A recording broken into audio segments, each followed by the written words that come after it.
দেখো বন্ধুরা, আমি যে তোমাদের বললাম না আমার নাতনির জন্য খেজুর, আমসত্ত্ব আর কাজু কিশমিশ দিয়ে চাটনি করব। এই দেখো, এই যে করেছি খেজুর, আমসত্ত্ব আর চাটনি, মানে খেজুর, আমসত্ত্ব আর কাজু কিশমিশ দিয়ে এই যে চাটনি করেছি, দেখেছো বন্ধুরা।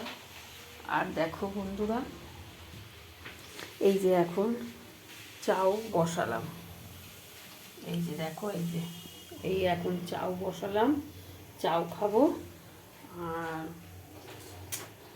আর এই দেখো, এই যে মাংস দই মাখিয়ে রেখে দিয়েছি, এটা মাংসটা করব। আর শাক আছে, আর শুক্তো পরে করব, শাক আর শুক্তোটা পরে, মানে আছে, ফ্রিজে আছে, ওটা গরম করে নেবো। আর এখন এই চাউ হচ্ছে, এই দেখো চাউ হচ্ছে। আমি ঘরেই চাউ তৈরি করে খাই, আমি দোকানের চাউ খাই না, ঘরের খাবার খাই। এই দেখো, এই দেখো বন্ধুরা, এই যে চাউ হচ্ছে। ঠিক আছে বন্ধুরা, রাখছি, পরে মাংসটা হয়ে গেলে তোমাদের দেখাবো। ঠিক আছে।